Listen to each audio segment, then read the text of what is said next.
Hi, I'm John Matthews, veteran law enforcement officer, winery owner, and your host for this podcast version of True Crime and Wine. And I'm pleased that you've joined us for this very unique podcast where we feature the fascinating world of serial killers while enjoying award-winning wine. So why serial killers and wine? Well, the answer is simple. I'm the only winemaker in the world that's ever captured a serial killer. Yes, a real serial killer. Yes, real wine. That's why it's real true crime and real wine. And each episode, myself and Brandy Diamond, the popular podcast host of Texas Wine and True Crime, which you can hear on all the platforms, just like us, Spotify, Apple, YouTube, iHeartRadio. Yep, you get them all. Together, we take you on a journey profiling some of the most interesting and intriguing serial killer cases from around the world, all while enjoying a glass of our favorite wine. I've got my favorite Casaro wine today. It's our Primitivo, but we'll talk about that later. So pour yourself a glass of Killer Cabernet or Murderous Merlot and join us for this podcast version of True Crime and Wine.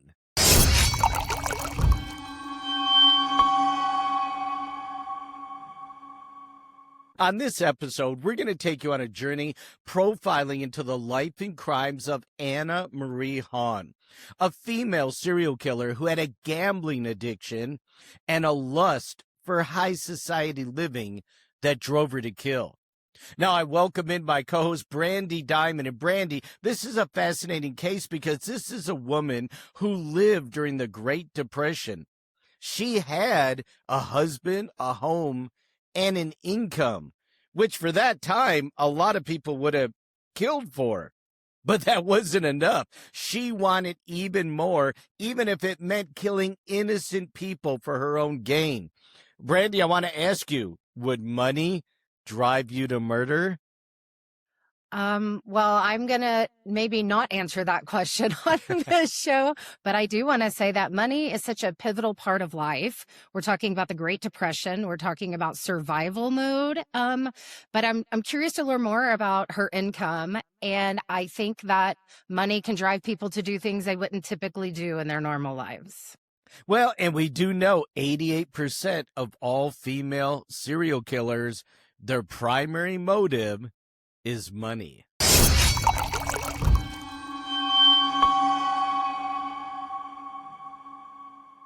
Okay, John. So today we are covering serial killer Anna Marie Hahn.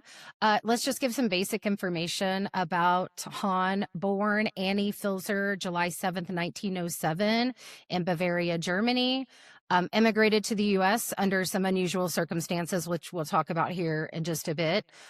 We know she killed 5 men in Cincinnati, Ohio. Again, immigrated to the U.S. So between 1933 and 1937, we know she had killed 5 men, but accused of possibly killing even up to 13 people.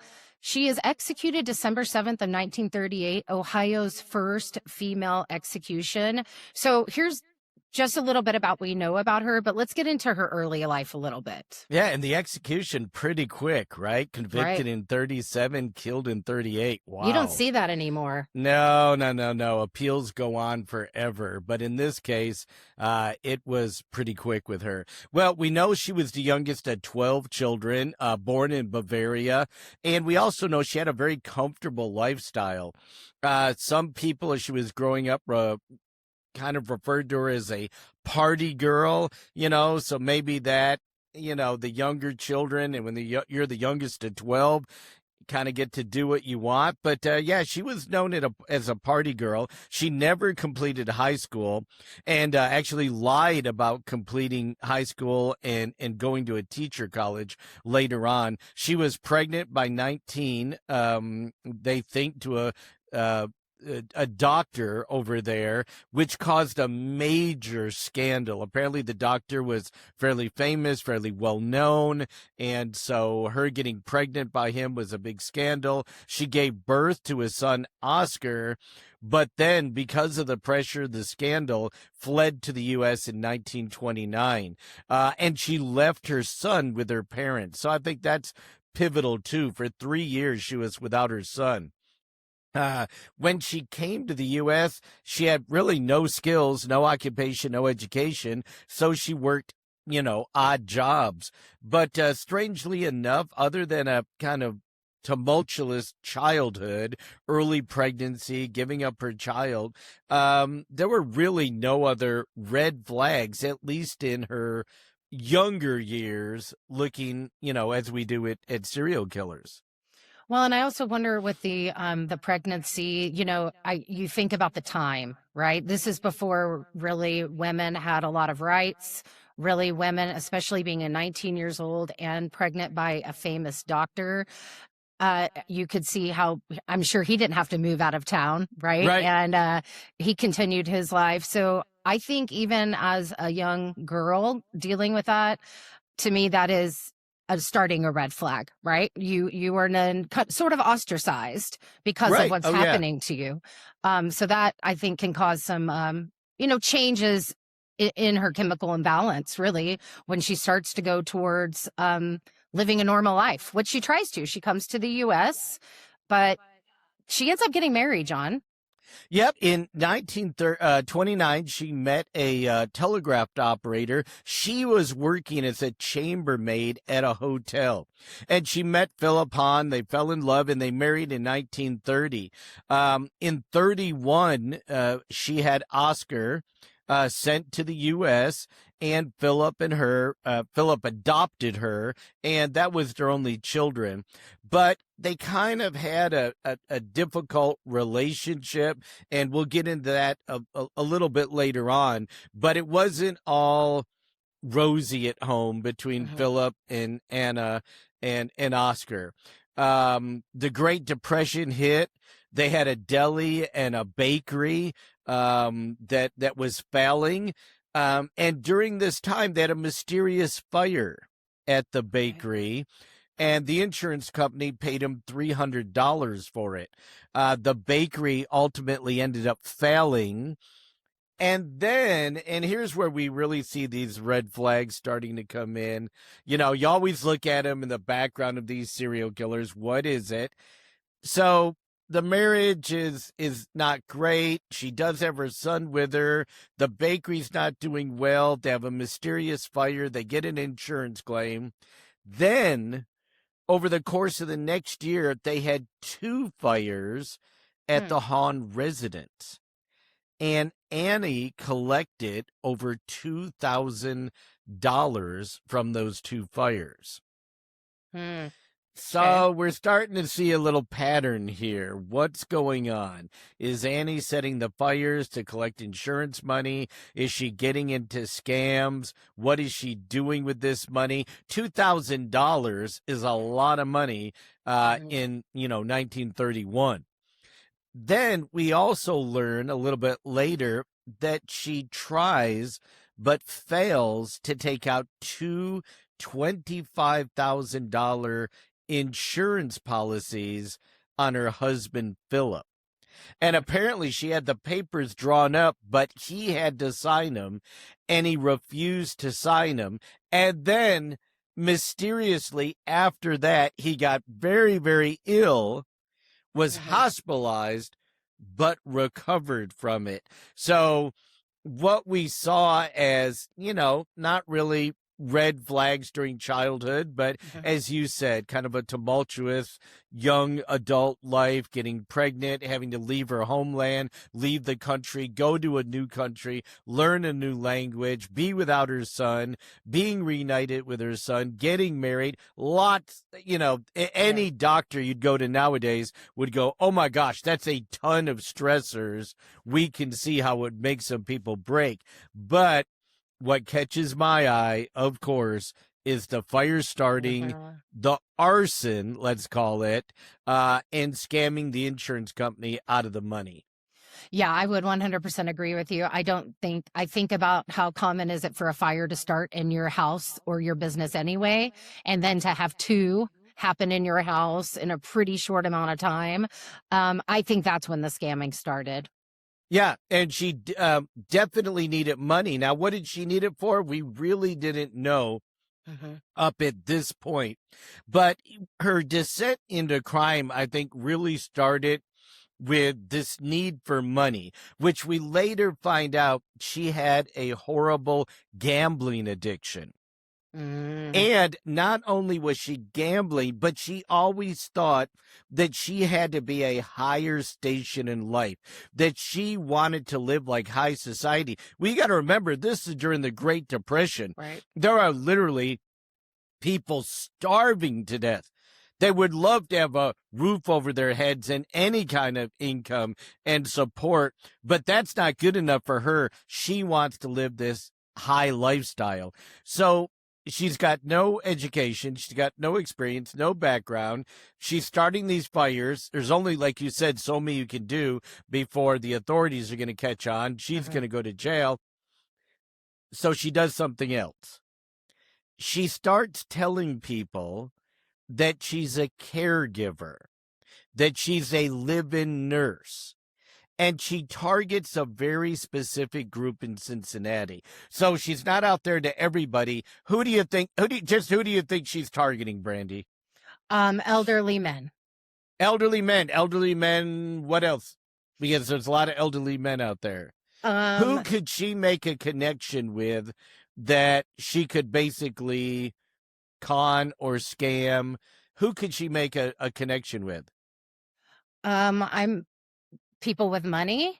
People with money. Yep. Yep. So they got to be elderly. We're checking the boxes here, Brandy. Got to be elderly. They've got to have money, right? She's got to have something to benefit. What else? Single.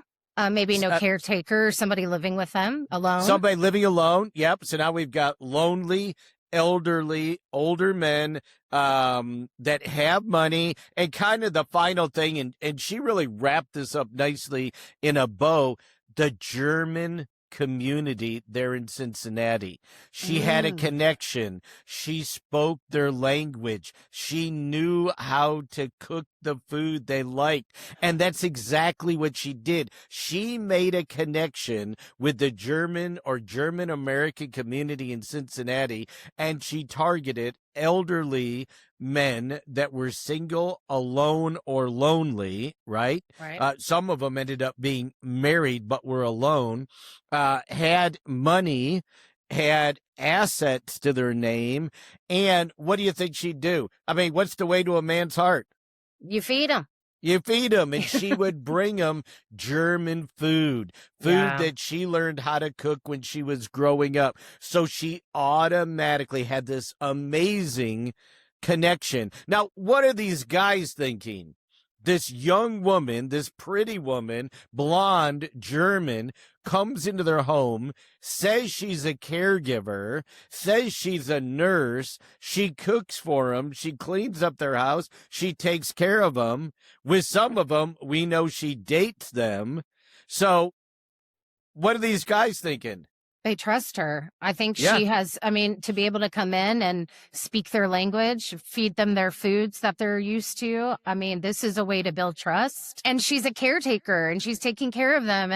And at a lot of their ages, the when we start to get into these victims, I mean, they needed that. So, I think it was a very easy way to scam people.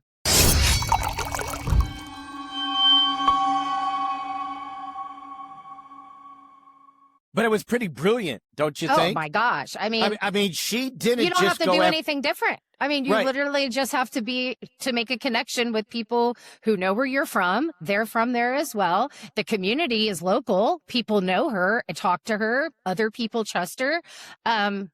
It's kind of genius. Yeah, it really was. And when you look at cases like this from a profiling standpoint, you're trying to figure out how did they get that in? They really Mhm. didn't have that criminal background, but the gambling addiction, the lust for living in high society. She needed money. Where do you find money? Find money from guys that have money. Well, what guys? If they're single and they're lonely and they're older, right?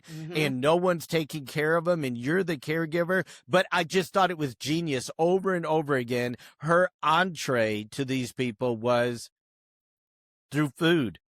She Yeah. would cook them traditional German food. And for these guys, they must have thought, wow, I've been living here in America for a long time and eating American food, and here's someone that's speaking to me in German and cooking me German food. I just thought it was just a brilliant scam from the get-go. Well, and she didn't really have to be, besides what she ends up doing to her victims, she doesn't have to be anybody different. I mean, she's still able to, again, relate with them because of where she comes from. So I don't think it was very difficult for her to do this. And I also don't think they saw it coming, frankly. No.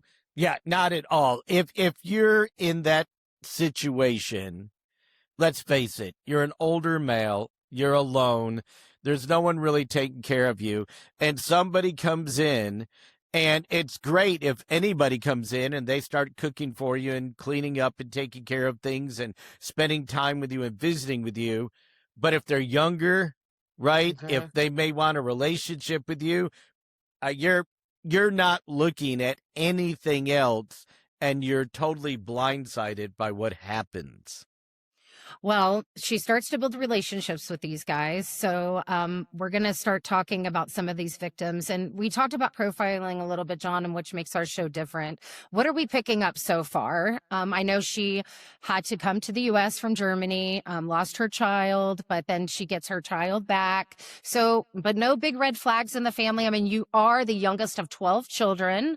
So maybe a little bit of, I don't know, lack of attention, connection, possibly when you have that many kids, it can happen.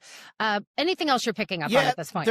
There's not a whole lot of boxes, certainly the trauma from getting pregnant at 19, being ostracized, really thrown out of your own country, right? Sent to live with relatives in America because of the scandal, having a child, but then having to give them up because the child can't come with you yet, and her parents take care.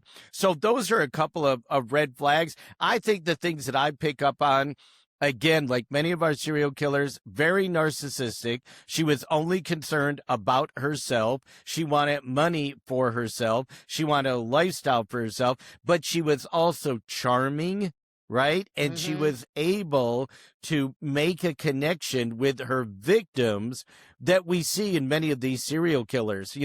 We hear afterwards, well, he was nice, he was friendly, he was charming. Well, that's part of their lure. That's part of their traits and characteristics that make them so dangerous. So certainly those are a couple of the red flags that I see.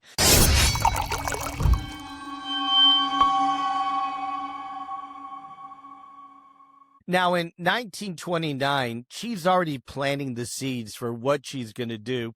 And it kind of really starts by 1931 when she meets Charles Oswald. He's a white male, 71, and she begins taking care of him and stealing his money.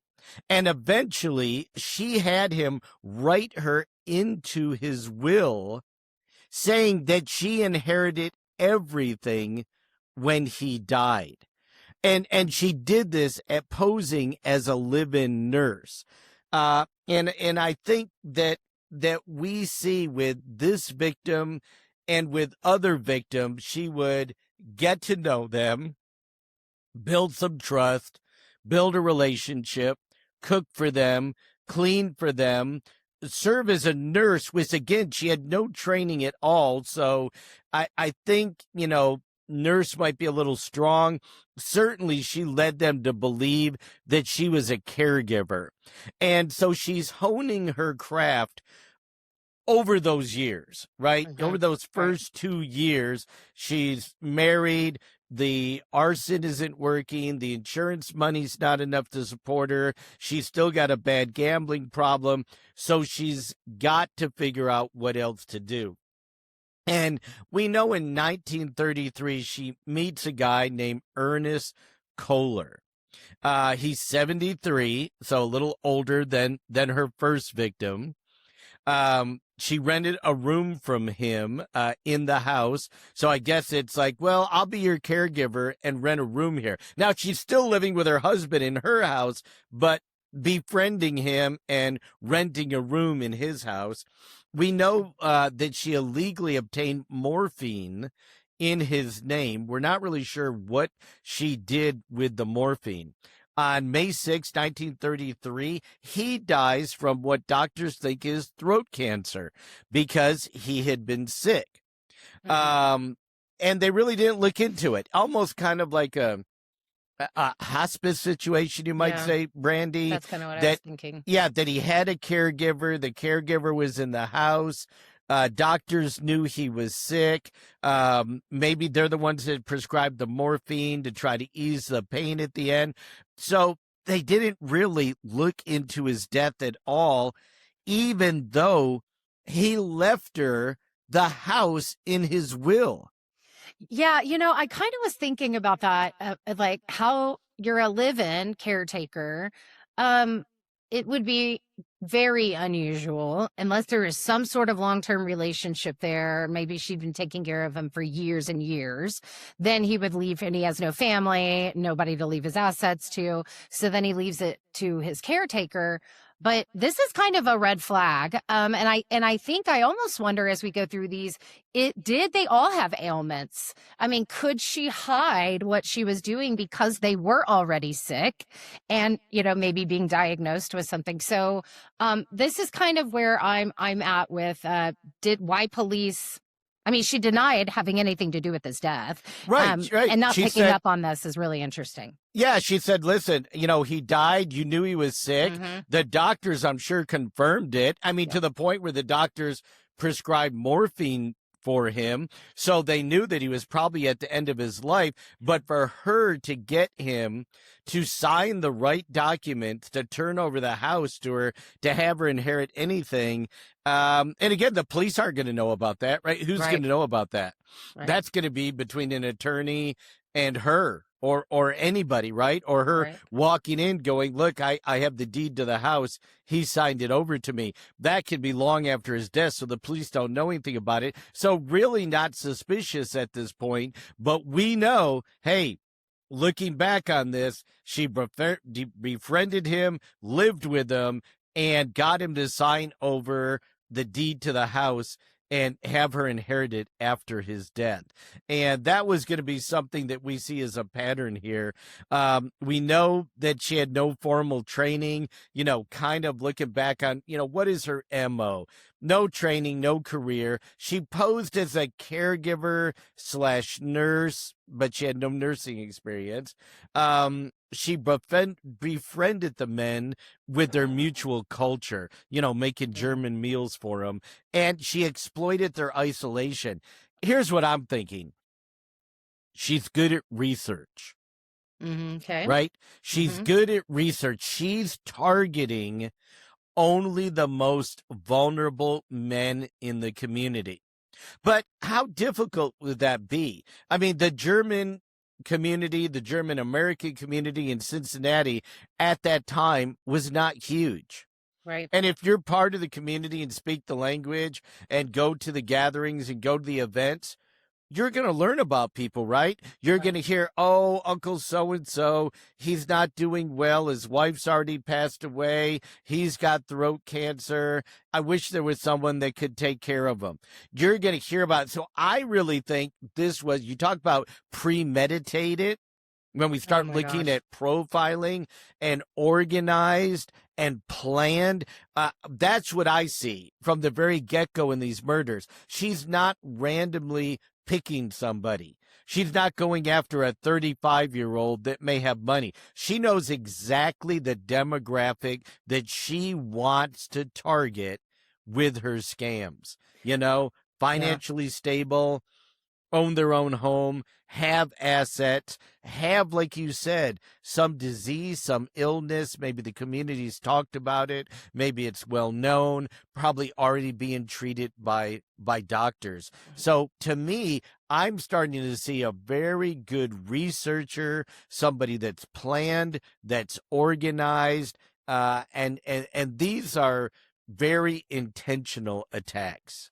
Well, and sometimes it's best to hide in plain sight, right? I Yep. mean, that was her comfort zone, was her community, her local community, local men being able to, like you said, to pick up on things about these men that they may need the help, they may need the caretaker. I absolutely 100% agree that she did her research and that these victims were definitely just targeted individually. The next thing we see in 1937 is Elbert Parker. He's a white male, 72. So the victims have been 67 and 71, Mm-hmm. 72, right? So she's picking a very specific age range. Again, she approached him and said, "I'll take care of you. I'll be your caregiver." And during their relationship, whatever that was, she talked him into loaning her $1,000. This is during the Great Depression, Brandy. Yeah. I A mean, $1,000 is a lot of money. I mean, that's a tremendous amount of money. mhm. And then after his death, the signed IOU, because she signed an IOU. Oh, yeah, I'm good for it. I'll pay you back. I've got a job. I'm a caregiver. I'm earning a lot of income.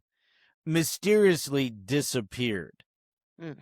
His family said, "We thought there was a document here, but no one ever found it." So she got the money. She disposed of the IOU and killed Mr. Mhm. Parker. Yeah, and that's what I was saying earlier about leaving the house, right? And the other victim we talked about, family, lawyers, financial advisors over these people. That was what I was referencing of, like, picking up on this. If these individuals have families and they know she's in the home taking care of them, and now this family knows about the IOU, she destroys it. It's these kinds of things that I was hoping people would start to pick up about this woman, but maybe they just dismissed a lot of this. Well, this is, you remember what, 30, 1931, yeah. 1933. I don't think people have lawyers like they do today. I don't think they have financial planners. I don't think you're talking 1933, you're talking Great Hmm. Depression. I'm not sure how many people actually had banks and bank accounts. Mm. A lot of them kept the cash at home, especially immigrants. I know my family immigrated, prior to that time into this country, and they didn't believe in banks, and the banks wouldn't loan to them anyway. And as a matter of fact, that's a great story. If you don't know it, the Bank of America, one of the biggest banks in the USA, was founded by Italian Americans, Italian immigrants, because no one would loan them money. So they pooled their money together and formed a bank that would loan money to the Italian immigrants that were building the country. And that's the Wow. genesis of Bank of America. But so you got to remember, I'm sure it was the same in many other immigrant communities where they didn't trust banks or didn't like banks, or the banks didn't like them, and they kept the property, the money, the assets in Hmm. their home, which means, unfortunately, also they're an easier target. Right? Yeah, yeah. The serial killer we did a couple of episodes ago, how'd he get caught? He took the victim's debit card, and then he was using it around the country. It was easy for police to track. Mhm. Well, they didn't have debit cards and credit cards like we do today, but there was a lot of cash and a lot of assets that could be sold for cash.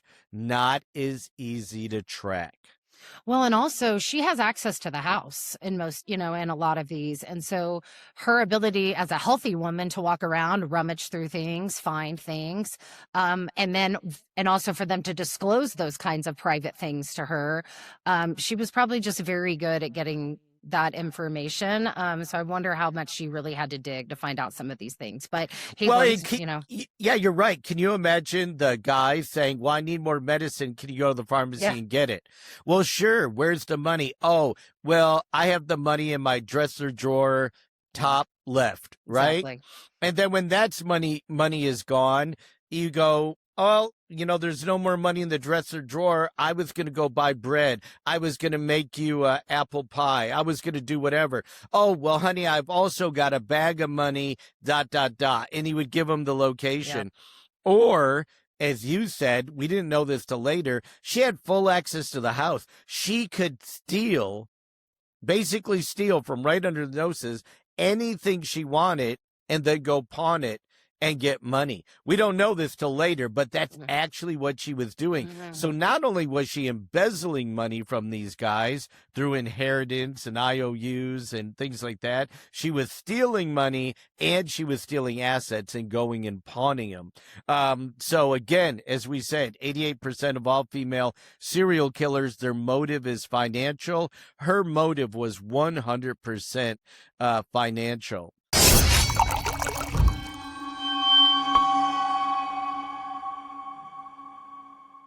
I just wanted to get into this financial piece because I think it is important.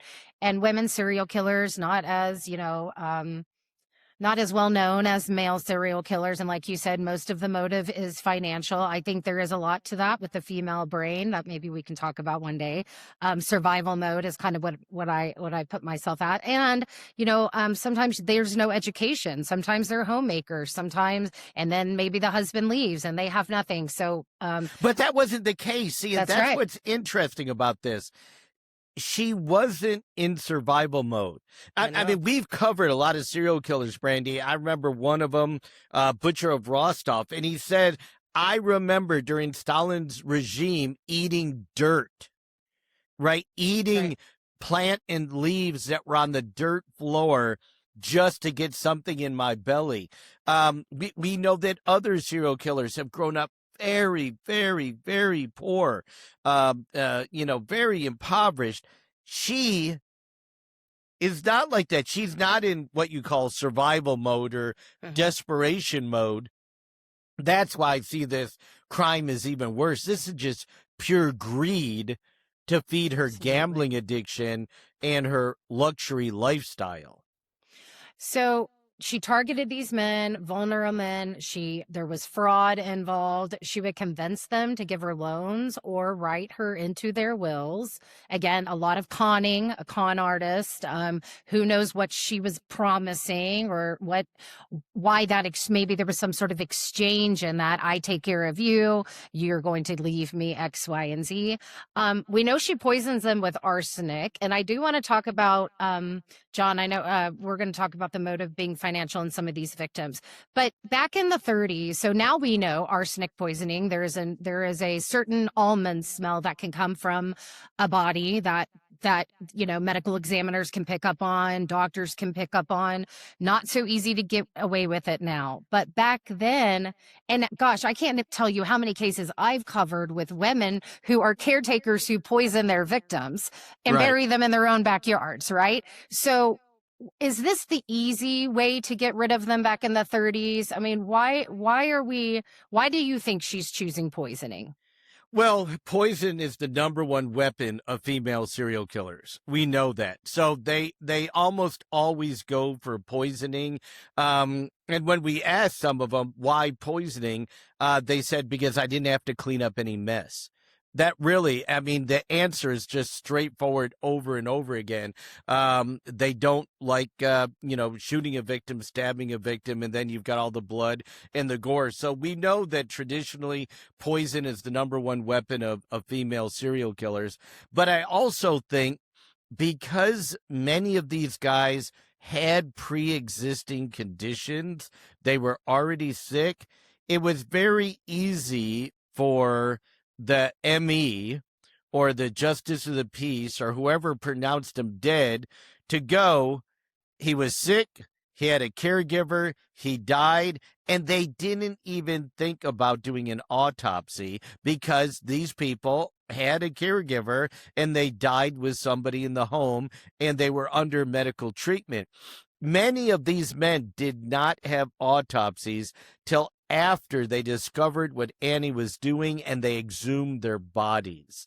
So Oh. it was an easy way to kill them. Now, she was even more ingenious because, like you said, arsenic does have some, telltale signs, the rippling of the fingernails and toenails, and we know the common signs. But she also used croton oil.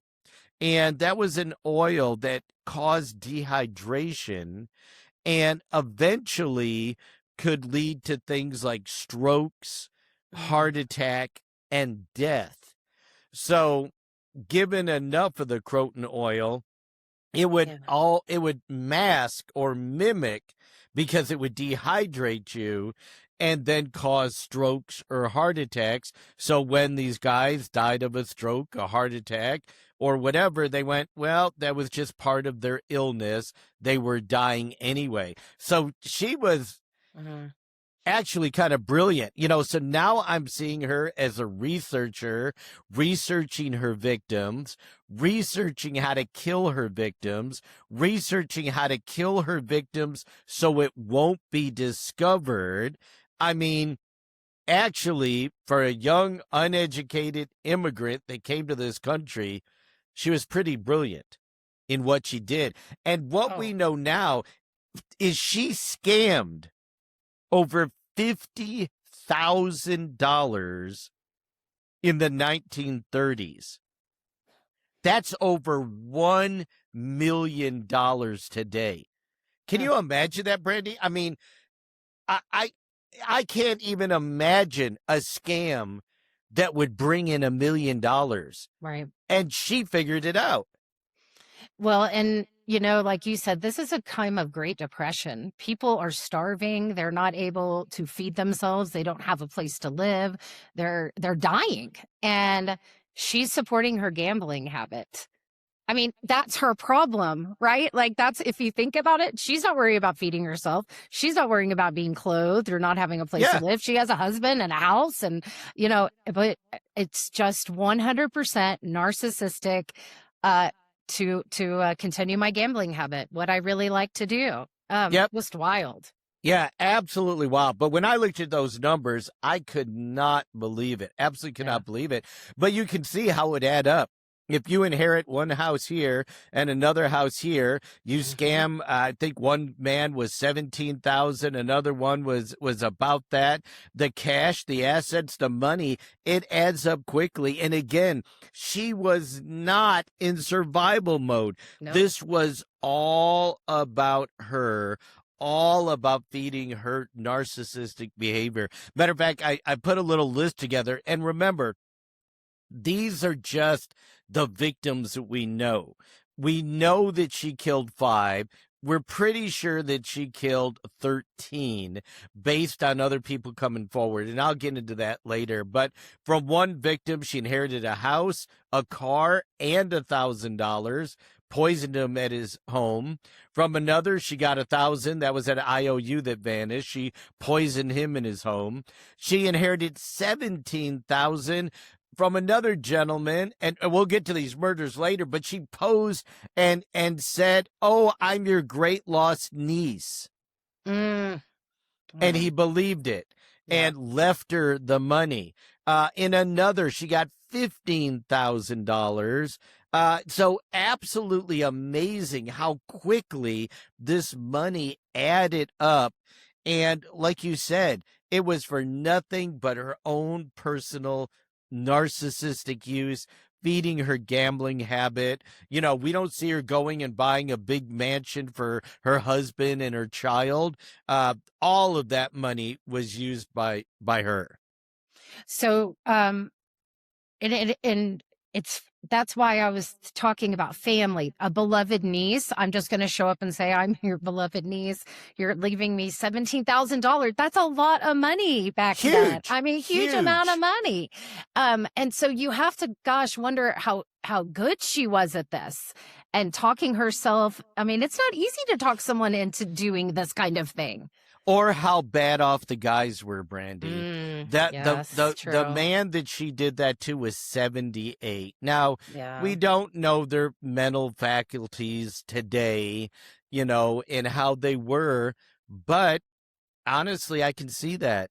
You're Yeah. 78, you're sick, maybe you're losing some of your mental faculties, you get confused, somebody shows up at your house, she's cooking the German food you're used to, she's speaking German to you, she says that she's your niece. Uh, honestly, I can see it. Yeah, But totally. again, it goes back to how brilliantly she planned these.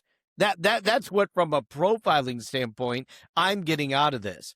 How brilliantly she planned the victims, to know that maybe they're not as sharp as they used to be, to know that they've got needs, to know that a caregiver would be a godsend, and to know that they've got a huge amount of assets.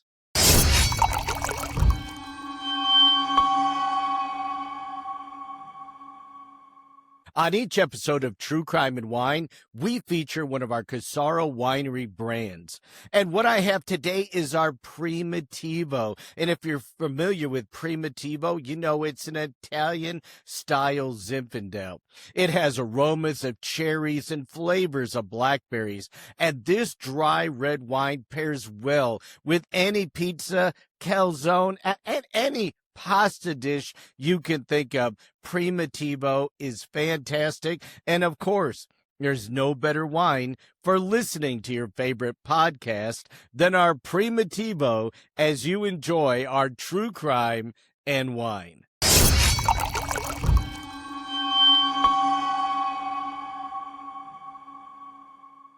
Okay, John. So we've talked about a few of her victims already. We're going to be talking about some more and get into a little bit of profiling. Jacob Wagner was the gentleman that she was a caregiver for. He's the one who left her the $17,000, as she claimed to be his long lost beloved niece. 78 years old. Again, I can see what you're saying about how easy this probably was for her. So lots of red flags here. These guys are putting a lot of trust in her. She's targeting her local German, American community. What else are we picking up on the profiling? Well, geographic profiling, pretty simple in this case because it's only happening in Cincinnati, and the killings are happening in the homes of the victims. So she's going to their home, she's taking care of them, she poisons them with either arsenic or the croton oil or a combination of both. They die in their home. Some of them get sick, are taken to hospitals, died there. Many of them already had underlying illnesses.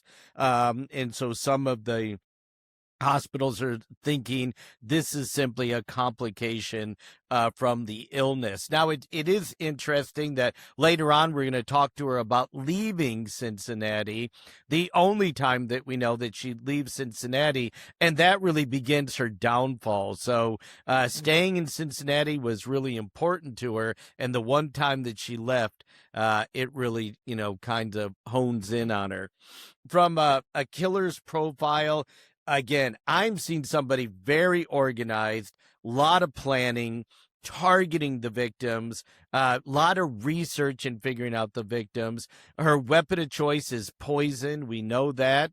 And some of her behavioral characteristics, and we can start checking those boxes, right? Charming, manipulative, narcissistic, no remorse or empathy for victims whatsoever.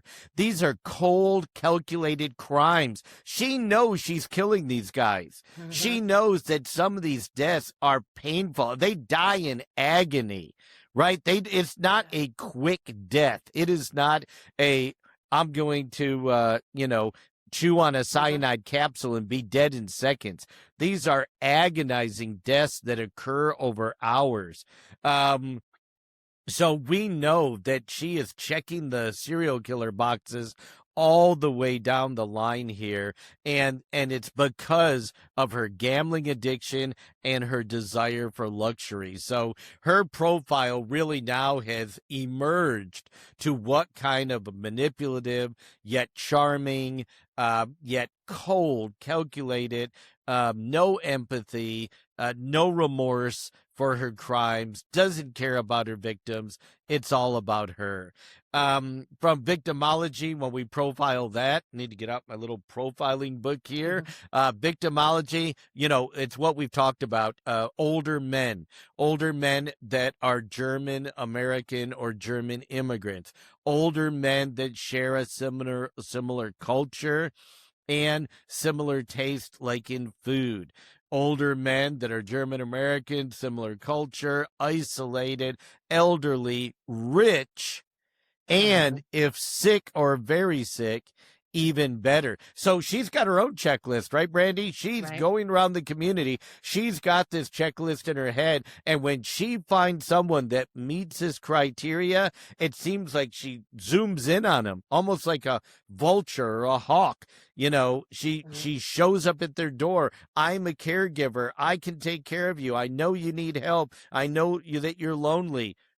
They're not thinking about the money. They're thinking about, wow, somebody finally is here with me. Yeah, and I want to ask you about the idea of, so we talk about like what all serial killers have their thing, right? Is it maybe they like torturing, maybe it's somebody watching dying slow. Do you sort of connect that as this is because poisoning can go on for weeks, it can go on for months. They may not die immediately. Maybe you need more poison to kill one than you do the other. Is she enjoying this? Is she enjoying watching the process? Do you see that with women and the poisoning? Yeah, I don't see that. So when we look at the difference between men and women, the men tell us that they kill for enjoyment, right? So they enjoy, and I think maybe that's why around the world, true crime lovers are fascinated with true crime and serial killers, because we're always trying to figure out what made them do it, right? What was their motive? How could anybody do that? With females, very, very different, right? About 88% of the time, it's as simple as it's money, it's finances. About 6% of the time, it's revenge for a relationship. And the other 6% is just, a combination of things. But the vast majority is money. So I think she has no empathy, no sympathy, no remorse. She does not care she's killing these guys. She doesn't care how painful it is. In her mind, she's probably thinking they're going to die anyway. And I'm giving them something at the end of their life, whether it's sex or food or caretaking.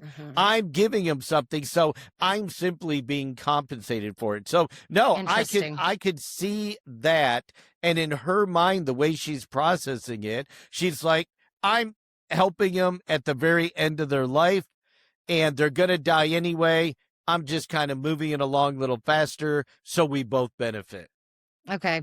I can see that. And well, she doesn't fall short with George Selman. She does the same. White male, 67 years old, dies July 6, 1937. Hahn was his caregiver. He gives her $17,000 for her services, John. Right. And she probably does, the same routine on him as she does with everybody else, and says, hey, I think this is a fair amount of money. I see you've got this money left in this account or at your house or whatever. And he says, yeah, you know what? If you take care of me to the end of my life, probably not thinking the end of his life is going to be very, very quickly, because she's going to poison him. And we know that she put poison in food and in drinks. So there were different ways, and we know that the arsenic can lead to organ failure, heart, brain, liver, kidneys, the circulatory system can collapse in hours of a major poisoning.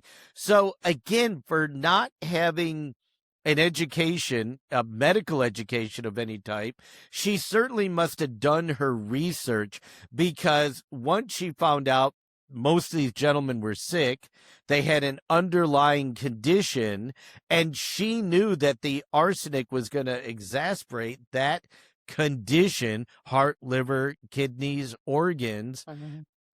obviously, Brandy, it's pretty ingenious. So why do you think she started using the croton oil? Was that to just kind of help move things along a bit, to dehydrate them? We know your organs can fail from dehydration, so Right, it almost right. accompanies it along with the poisoning. Yeah, no, I think she looked into it and figured out that if I give them this, it's maybe they're not going to figure out it's arsenic, Hmm. and the dehydration may complicate the already existing issues with their heart, liver, organs, or the combination of both. So you're getting the arsenic, it's already getting into the circulatory system. It's at a low level. Now the croton oil is dehydrating you, so Hmm. it's complicating those organs more, and it's just another way to poison her victims. I know with one, she put it in their beer. With another, she would put it in their drink. Others, many others, she would put it in food. And I even put together a little list for us here, with arsenic poisoning, if it's chronic, okay, if it's going over a long period of time.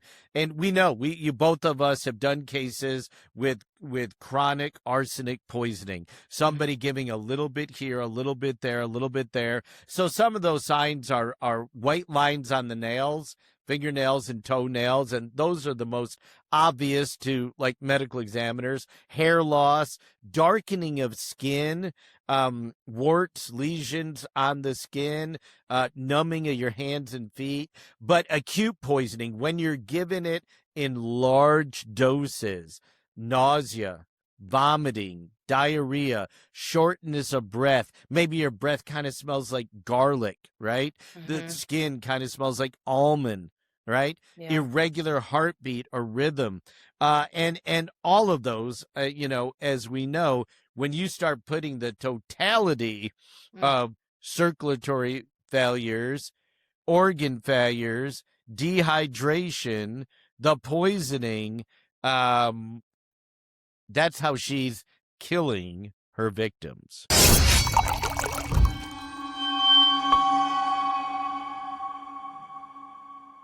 Well, and she's also the caretaker, so she can leave them there as long as she wants. She can go back and poison them as much as she wants. I mean, I don't know. I'm sure you'll tell us towards the end if police really ever find out what her system of poisoning actually looked like. But again, she does it to George Obendorfer, white male, 67 years old, dies August 1st, 1937. He was actually en route with her and her son to Colorado Springs. Were they going on a trip? Yeah, they were like going on a vacation. So apparently, even though he's 67, she's married with a son Hmm. and a husband at home. They're having a relationship and they go to Colorado together. And it's very interesting that she took her son because this is going to come back to bite her. Now, she poisons him with watermelon in the hotel, but he doesn't get sick until he's on the train. And then he starts getting violently sick and they transport him to the hospital. Police originally question her and say, "How do you know this guy?" And she says, "I don't even know him."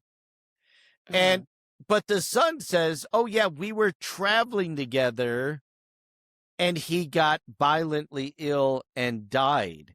And again, this is one of those things of irony that I see in these serial killer cases. She loved her son, brought her son to America to be with her, raising her son, and yet her son who says, "No, mommy did know him, and we were all going together and going on a trip." Now, this is starting to raise all kinds of red flags, right? Because Hmm. Colorado authorities now have a dead guy. They have a woman lying about even being with him. They have a young boy saying, "No, we're traveling with him."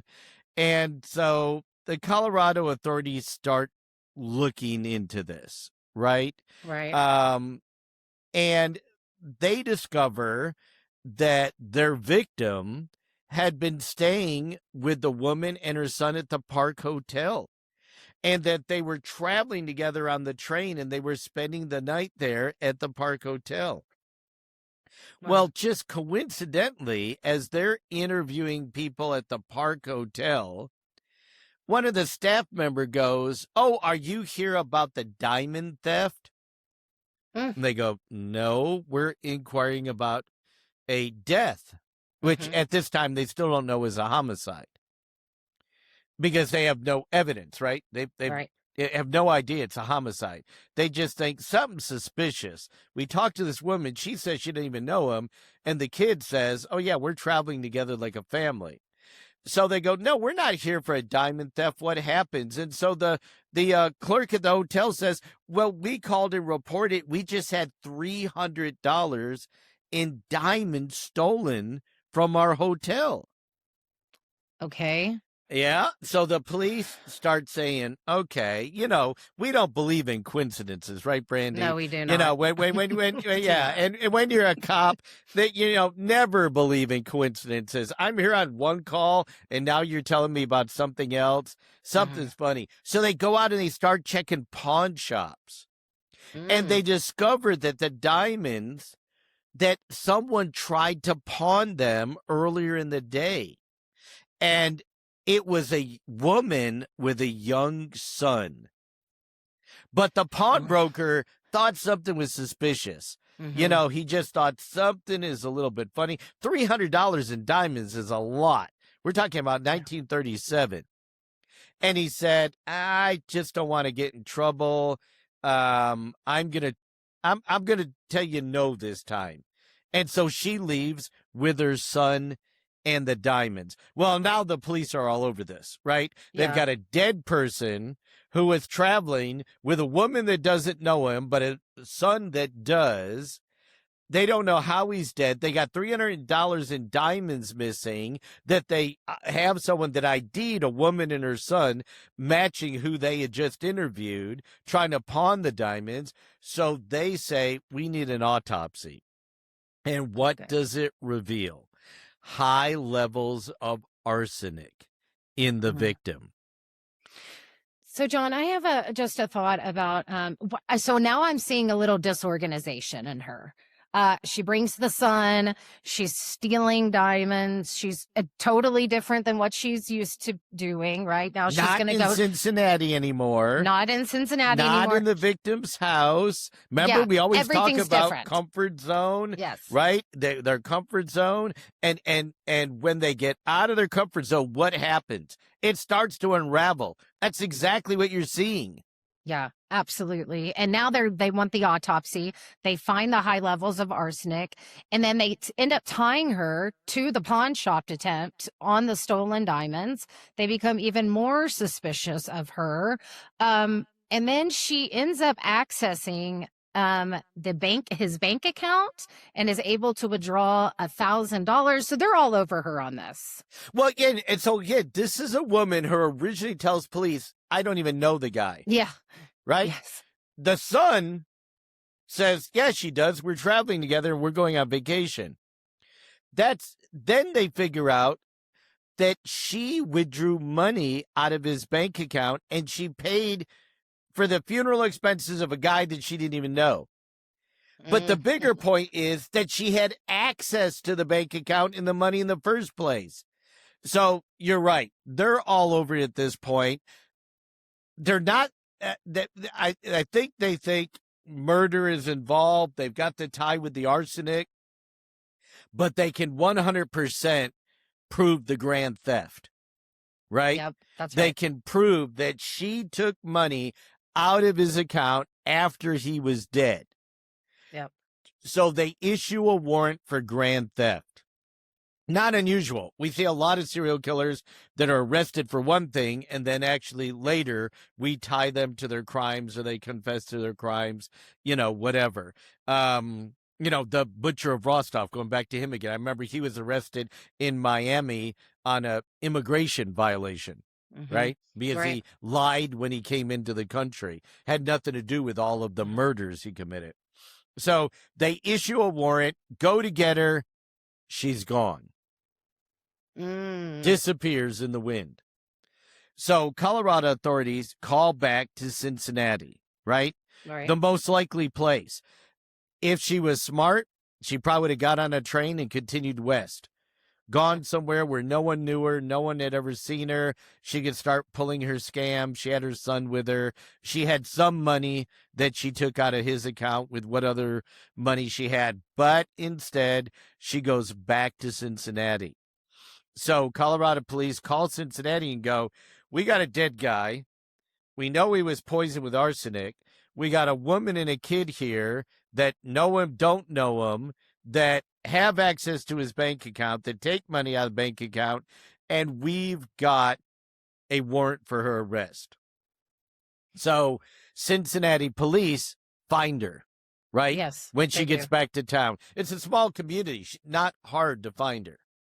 Well, and when she's questioned about it, she says she doesn't know him. Then she changes her story and says she actually met him on the train.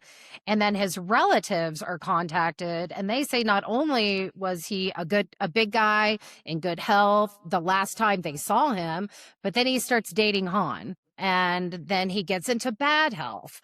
So it's just starting to unravel for her. So, and right now, here we finally have a victim's family, right? Up to this point, we don't have any victim's family. So police reach out to his family and go, no, he was in good health. He was 67. He was strong.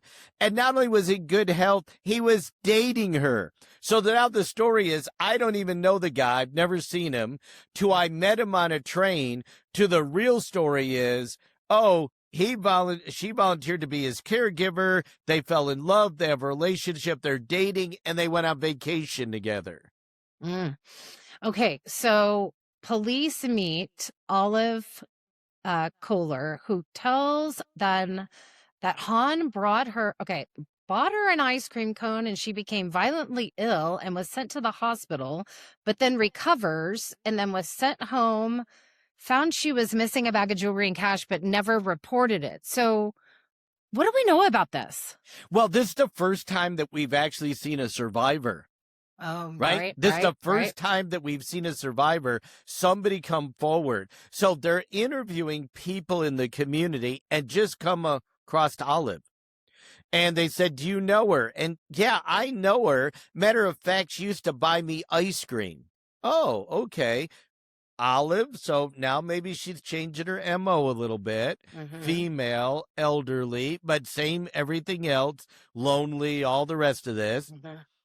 Han starts buying her ice cream cones and bringing it to her. But one day, she got violently ill. So ill, they took her to the hospital.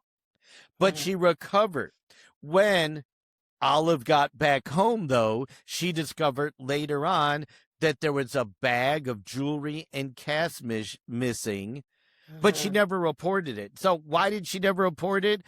She's older. Maybe she forgets. Maybe she's like, maybe I lost it. Maybe I put it somewhere. Oh, that nice girl would never have done that. She doesn't even suspect Han at this time. But what are the police doing? They're putting two and two together, right? They're starting to put this puzzle together.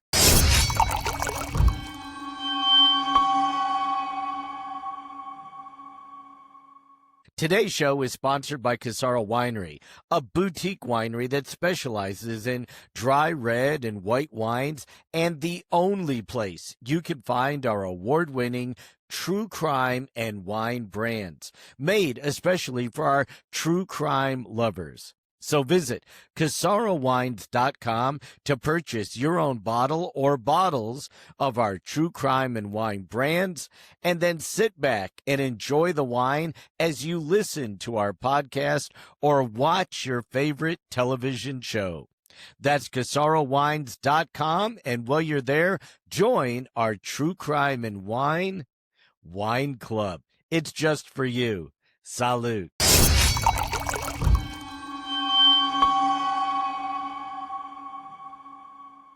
There's another survivor that they discovered. George Heiss stated he was a client of Han's, and on the day she served him a beer, but before he drank it and noticed that several flies had got in it and had died. When he told her about this, she basically refuses to give him a new beer, and he fires her on the spot, and then he calls police.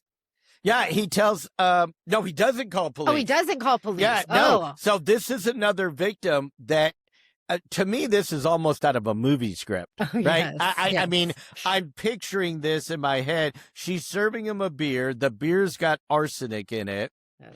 Before he picks up the glass to drink it, he looks down and notices, you can imagine, 1937, hot summer day, Cincinnati. Some flies drank from it and fell over dead. He then goes, I'm not drinking this beer. I want you to drink it. She refused to drink it. Oh, okay. That's when he fired her. Okay. Yeah, he basically poured out the beer and said, you're fired. So he actually would have been a victim of Hahn Oh my if he gosh. had drunk the beer, but he never did. And again, I Wow. kind of just picture this as a movie clip running in my head, the flies dying and him going, something's wrong with this beer. But Oh my beer gosh. might be a great way to hide arsenic. Right? The Well, smell, yeah, the taste, everything else, yeah. especially if it's a really strong beer, you know, like a German beer or something. Mhm. So it all is coming together now. Police are starting to put together. It's the first time they're finding survivors, and they're Mhm. starting to put together, oh my gosh, she is scamming these guys and then killing them for their money. So, John, is she arrested pretty soon after this? Well, what they start doing is, you know, now we've got a lot of people looking into it, Right. and they start investigating her other clients. They get a list of her other clients that are dead. They go and exhume some of the bodies to do an autopsy. Remember the guy with the throat cancer? He never had an autopsy.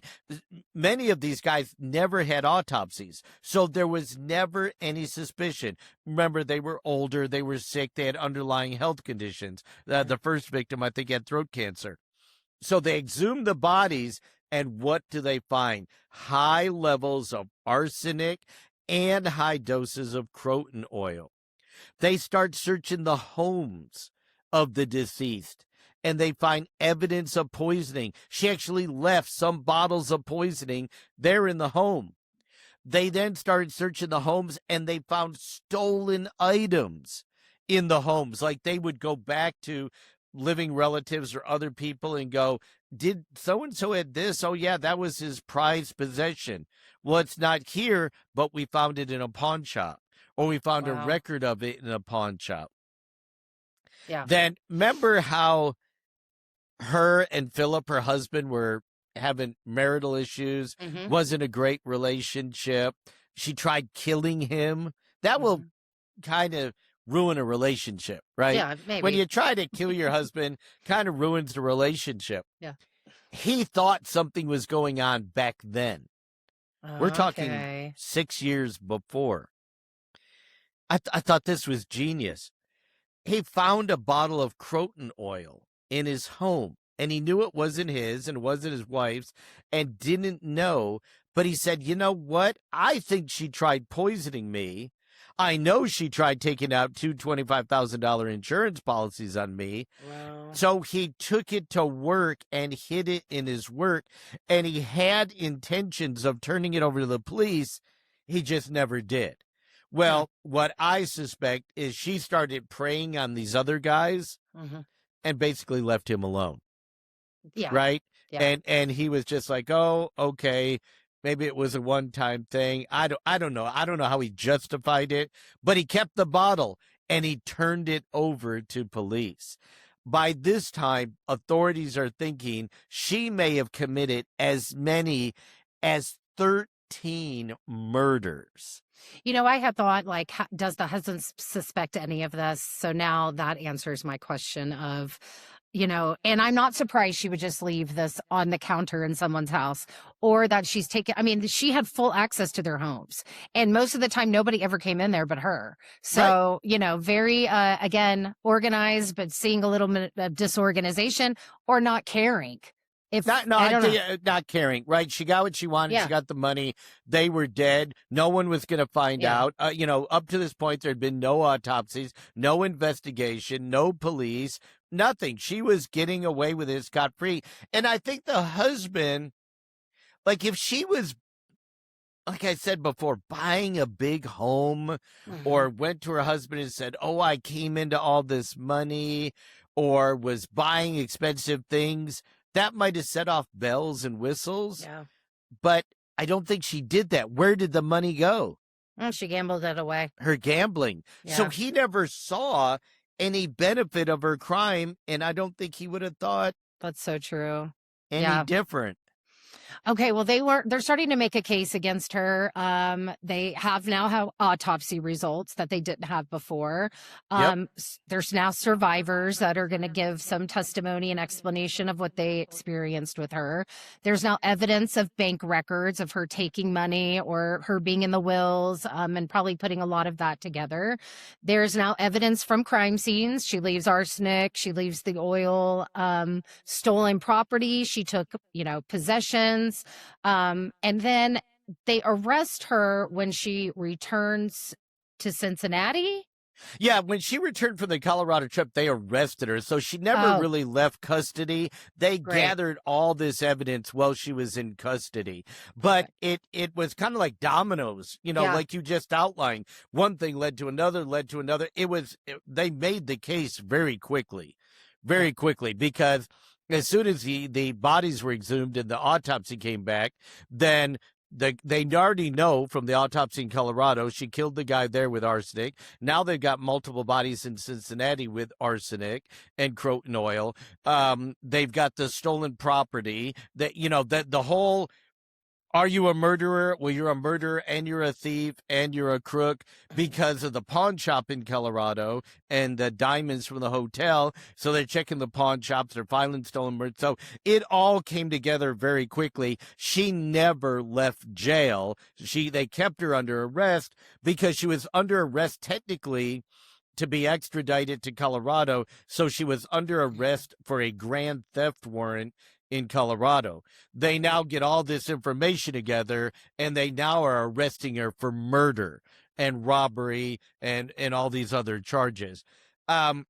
This is something that I discovered that I thought was just perfect and really showed her charming, narcissistic, no empathy, no remorse for the victim personality. Well, she was in jail awaiting her murder trial, where the verdict very likely could be death, right? So she's in jail awaiting trial that could kill her. She's so confident of her innocence that she invites the media into her cell. Now, picture this. The police put this evidence together and arrest her. That hits the news. This is huge news. It would be news today, right? A woman killing multiple people, poison. It would be big news today. It'd be on all the crime shows. It was huge news in Cincinnati. It was the story. The trial was the trial of the century. In the middle of it, she invites reporters into her cell.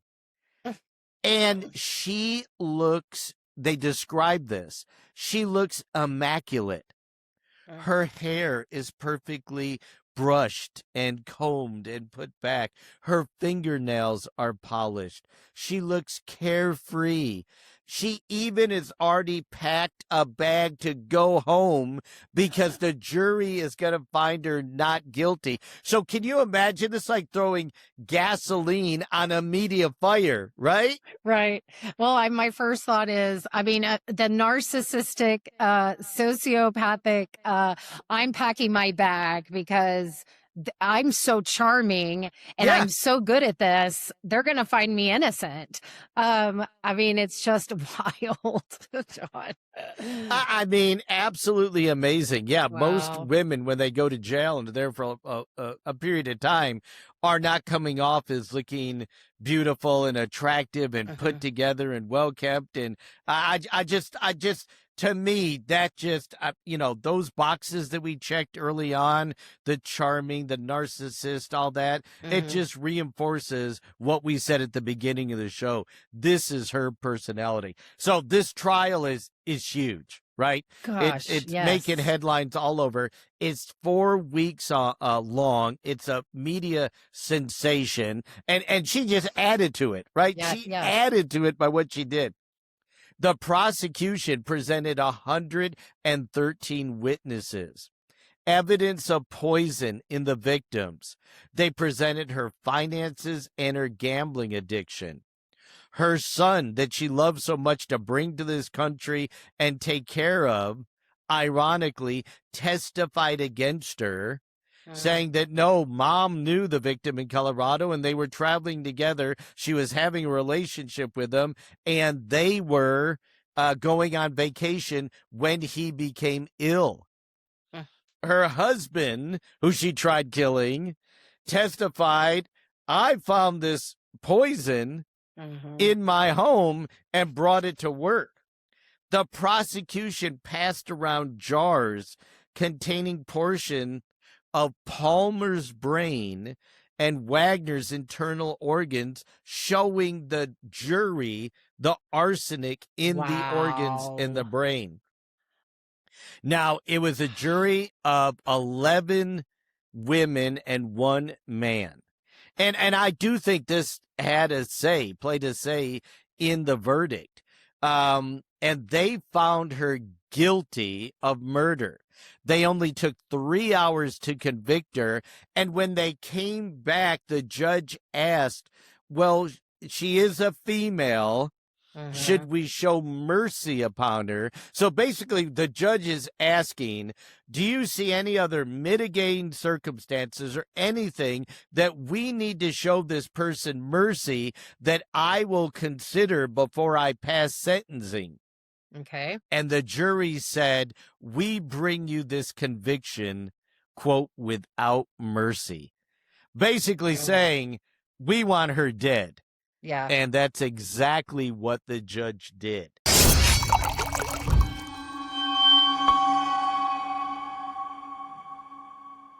So, John, you made an interesting point earlier when we were talking about this case of, because I do find as much as we want to believe that juries are supposed to be unbiased, they are supposed to look at the evidence as it's presented to them and then come up as a group with their thoughts and decision. You made a point that maybe these women were a little upset that she was able to pull this off, get away with it. This is the time of the Great Depression, right? They're probably in survival mode, maybe. Right. And so talk about that a little bit, because it is so true. It happens. It really does happen. We don't want it to happen in our jury system, but it does. Well, I mean, this was 6 years that she got away with it, and not only got away with murder, got away with over $1 million. $1 million is what that 50,000 would have been in the 1930s. And I think some part of me believes these women were mad at her, and yet they were jealous of her, and yet they were like, how did she think of this? And I could just really see as they were seating that jury, we want as many women on this jury as possible, because when she gets up there with her fixed hair and her polished nails, if we have too many men on the jury, they may think something else. They may think, well, she really was taking care of him. You said she took care of him. She cooked him homemade German meals. She spoke to him. So the men are going to perceive this differently. You as a woman, how are you looking at this? If you're sitting on the jury today and they're presenting this evidence, don't you think you're going to think a little different than a man? And what are you going to think 100%. 100. Well, and we're kind of catty anyways. I mean, let's just admit it. Women are a little catty to each other in general. But, gosh, this makes me think on back of so many jury, the sentences that came down, women that were, I think of, the one right there right, happened in Texas with the axe murder, right? 40 something times. She, but and then she's let off, right? And a lot of people believe that the men kind of felt sorry for her, that she was too little to be able to do something like that. So the other woman And she must was, have if I done remember, something. yeah, Yeah. if I remember, she was abused and she was a victim, Yes. and all of that. Yeah, Yeah. no, I think a male jury might have come back with a different sentence, Mm, but certainly the female jury. But again, put yourself in those shoes. You're a right. female juror, and you're hearing how she got away with $1 million and used it on herself. Yes. Well, John, like you said, she is executed shortly after that sentencing came down December 7th, 1938, dies in the electric chair. First Ohio woman ever executed. Uh, pleaded for her son right before her death. Was he there? What do we know about Yeah, that? I mean, he did testify at Yeah. well, he at least gave his testimony to police, and police testified to that, him Hmm. saying, no, me and mom, mom was having a relationship with this guy, or was his friend, and we traveled together and all that. So the son, did testify against her in Yeah. effect. She did want to save her son all the way up to the end. Again, that little twist of irony and stuff like that. And so her kind of last act to save her son was before she was put to death. She wrote a series of letters that Hmm. she sold to the newspapers. So the newspaper went to her and said, we want to know what really happened. And if you tell us in your own words, we're going to publish it and we're going to pay you for it. And that money you can put to your son's education. So Okay. she wrote a series of letters confessing to the crimes, Wow. detailing the crimes, right? And then that money was used for her son. And so before her death, that's the one thing she said is, take care of my son. So she did care about her son. But here she laid out in great detail in these letters what she did and how she did it. And she was, just like if we've talked about all show, a charming, witty, good cook that conned her way into the lives of vulnerable old men, poisoned them, watched them die, and had absolutely no empathy for them whatsoever, as she took their money and she had no remorse.